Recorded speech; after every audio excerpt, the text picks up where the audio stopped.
In fact, Kemet came to me when I was a child. I saw a blue ankh in the hallway. The ancestors sent me that symbol when I was a child, and I began to follow that symbol. So it took me to the various religions like Christianity, Islam.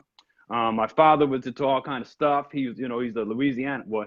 His folks from Louisiana. He's a hoodoo man. Okay, so this caused me to have to look into various things, from Abrahamic faiths, Buddhism. I looked into a little New Agey philosophy, which you'll find all through Seattle in various forms as well. And I also went into African traditions that are still surviving, that have a initiatory system that's still intact. Okay. So what are the things that I feel like the ancestors have been guiding me to do?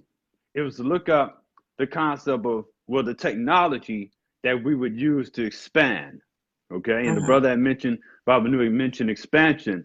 I'd also embrace the science and the teachers of Ifa, which is the West African tradition of the Yoruba people who come out of Nigeria.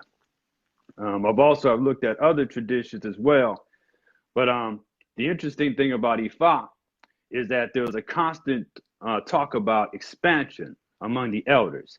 And one of my elders also taught me about the connection between that and the Memphite theology dealing with the Shabaka stone, that's also connecting to the concept of expansion, because our universe is constantly expanding.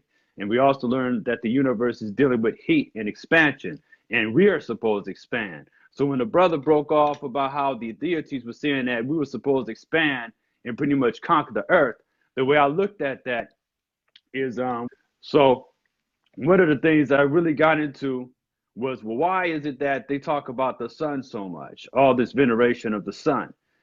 So I looked at it both literally, I looked at it symbolically, I listened to what all we have to say about melanin and everything else, but then I also started coming to my own conclusions.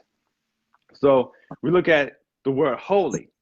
It means to be whole, and to heal is to make whole. Pardon me, let me do something real quick. Okay. Okay, so in ancient Kemet, we learned that the Cometians not only revered Ra in the form of the sun, but it also had a hand in bringing life. It was all about life. What are the nicknames for Ra? One of Ra's names is Ankh Uchasadel, which is life, strength, and prosperity, or life, strength, and vitality.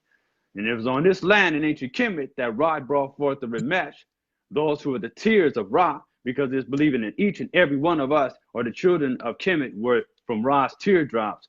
Maybe not in a literal sense, but we are crystallized rays of the sun ourselves. Okay? So each and every one of us are solar beings. We just have to tap into that.